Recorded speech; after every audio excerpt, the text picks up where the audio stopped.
Hey guys, YouTuber Wondered here. Now here's my review of the 2002 Royal Rumble. Yeah, I'm sorry if I sound kind of like angry right now. It's just I'm getting kind of frustrated because I keep trying to do this and my camera keeps disconnecting. So yeah, I'm sorry if I'm just sounding kind of like a dick or something right now. Yeah, I'm just getting really frustrated with this. Alright. So yeah, overall, I thought this was it was a pretty good show, but just not a great show. Yeah, I mean, yeah, I'd say the last three matches were definitely what made the show as good as it was. Yeah, I mean, last, I cannot freaking talk. The first three matches, like the undercard, really was not like that great or anything. They weren't horrible or anything, but they just like weren't as. They just really were not like anything special. But yeah, last three matches really definitely made the show as good as it was. Alright, so let me just get right into it. First match of the night was the Tag Team Championship match. Tazz and Spike Dudley defending against the Dudley Boyz. Yeah, this was really short. This was only about like 5 minutes, yeah. Dudley Boyz were really targeting Spike Dudley's neck here, yeah. Yeah, I mean, Spike came into the match with a collar around his neck, and then the Dudley Boyz eventually ripped it off. Yeah, I mean, they injured Spike's neck on the previous SmackDown before this, yeah. And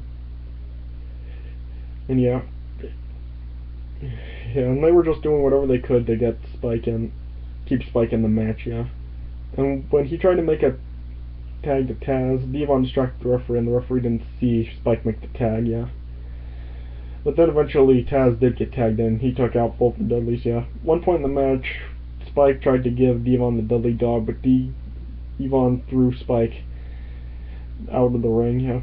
And then Stacy at one point got up on the ring apron, and then Tazz then put her into Tazz mission for a few seconds until Devon came to the rescue, yeah. Then at the end, Tazz put Devon in the Tazz mission, and Devon then eventually tapped out, and Tazz and Spike won. So yeah, it was really short. You give it about a star and a half. And then next up was the Intercontinental Championship match. Edge defending against William Regal. Yeah, this was good, I'd say, for what it was. Yeah, I mean, this was only like 10 minutes, but still not like too bad. Yeah, it was pretty good for what it was. Yeah. Yeah, I mean, yeah, one point in the match, Regal tried to do his double hook powerbomb on Edge, and then Edge just countered into a pin attempt. But yeah, Regal held on while Edge was in the pin attempt, and then he connected with the double hook powerbomb. Yeah, and yeah, at one point Regal countered the execution and got the Regal stretch on, and then at one point Edge got the Regal stretch in on William Regal. Yeah.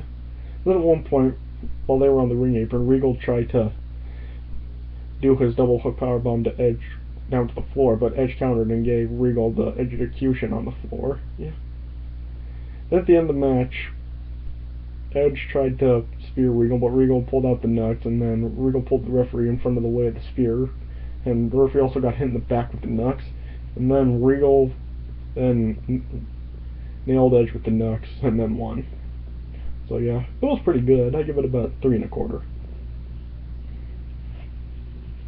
Then next up was the Women's Championship match. Trish Stratus versus Jacqueline as the referee. Yeah, this really wasn't that great. Yeah, I mean, this was only about 3 minutes, yeah. At one point there was like roll up after roll up after roll up with just 1 count, yeah. And then Jazz went into it with Jacqueline. They were shoving each other. And then, yeah, at the end, and Jazz Irish whipped Trish into one of the corners of the ring, and then as she was charging at Trish got an elbow and then a bulldog on Jazz and pinned her. So Trish won the match and retained the title. So yeah, really not that great. 1 star. Then next up was Ric Flair versus Vince McMahon in a street fight. Ric Flair had two of his kids sitting at ringside for the match, yeah. Well, not at ringside, they were in the front row, yeah, I should say that, yeah. Yeah, early in the match, Vince McMahon tried to mock Ric Flair by doing his chops and his woos, yeah. And yeah.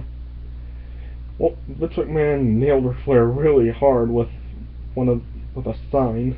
And then he threw him into the guardrail and Ric Flair got busted open. Vince McMahon was nailing Ric Flair a couple times with trash cans, yeah.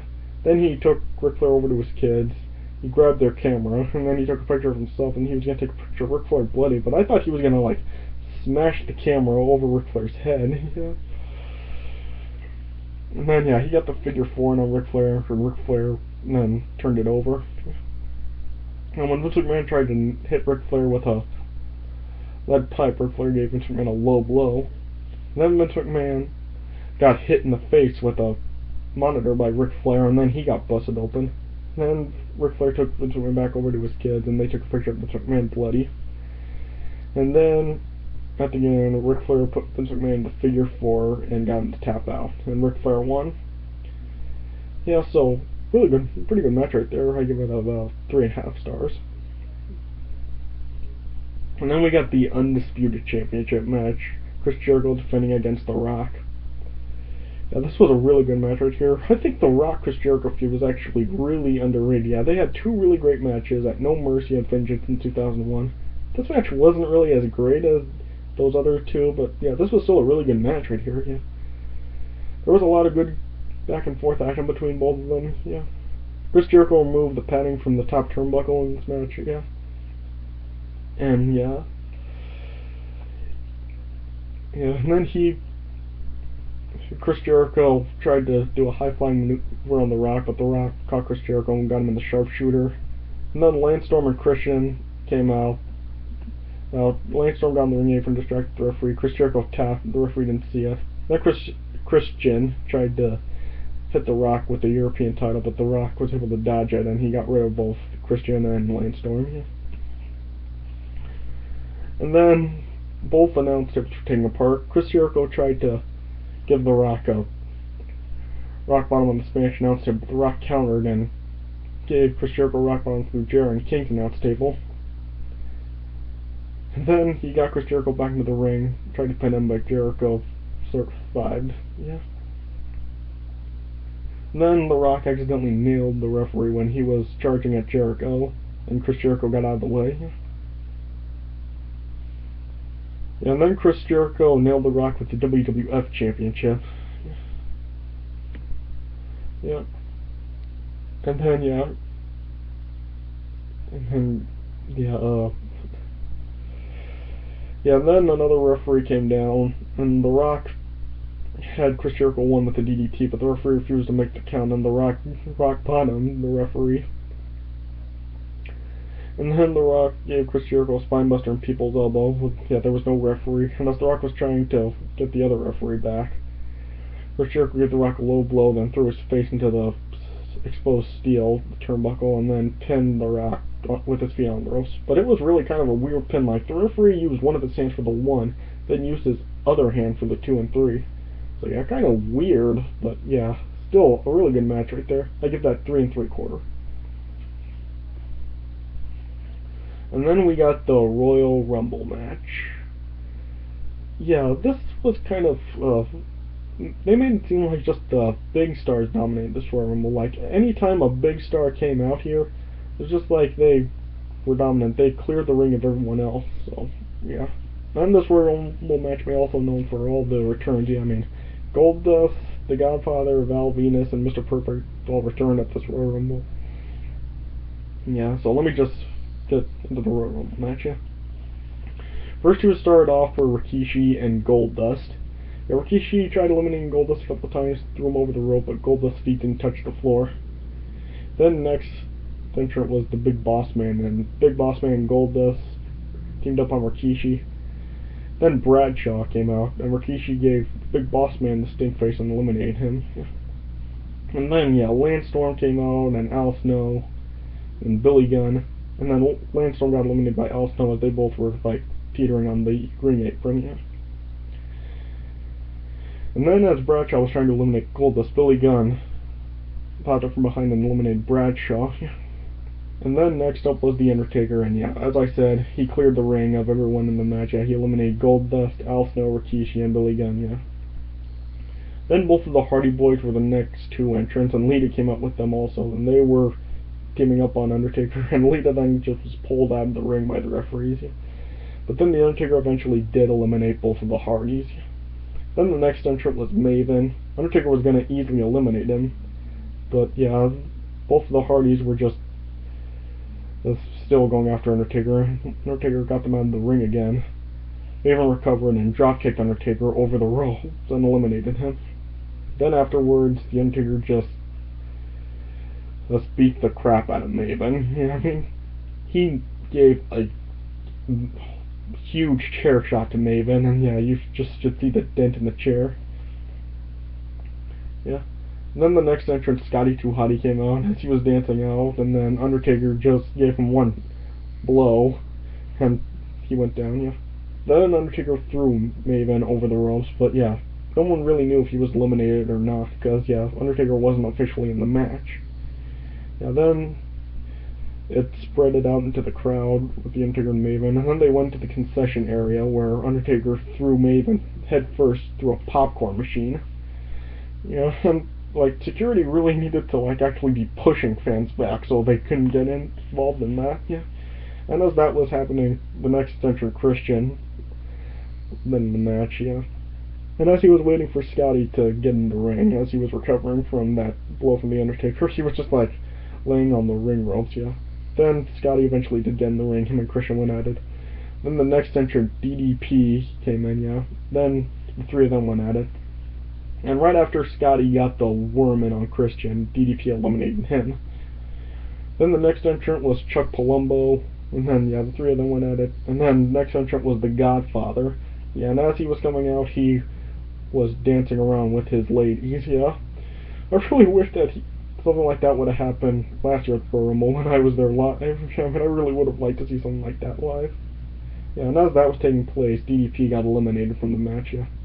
Then Albert was the next entrant, yeah. Then both Albert and Godfather got eliminated by both Christian and Chuck. Then next up was Perry Saturn. Really, what Perry Saturn was wearing, he had like these cow-like trunks on. It was really weird. Yeah. And then the next entrant was Stone Cold. Then he got rid of all three, Christian, Chuck, and Perry Saturn. And yeah, he had some time left, so he decided to just eliminate both Christian and Chuck again. Then Val Venis was the next entrant, and then Tazz came out next. And yeah, they tried to form an alliance against Stone Cold, but yeah, then Stone Cold was able to fight them off and eliminate them. Then Triple H was the next entrant. Yeah, this was his first match back, since returning from a squad injury. Yeah. And him and Stone Cold went at it. Then Hurricane was the next entrant. Yeah, he grabbed both Stone Cold and Triple H by the throats for trying to double chokeslam them. And yeah, when he grabbed the throats, it had like no effect on either one of them. They were just like looking at each other like, is this being serious? And then yeah, they just easily threw Hurricane over together. Yeah. And then Faarooq was the next entrant, and then he got eliminated real quickly also. And Mr. Perfect was the next entrant. He came out, but JR gave some false information right here. He said Mr. Perfect's Rumble debut was 93 when he first debuted in 89. You always do this, JR. Get the facts straight.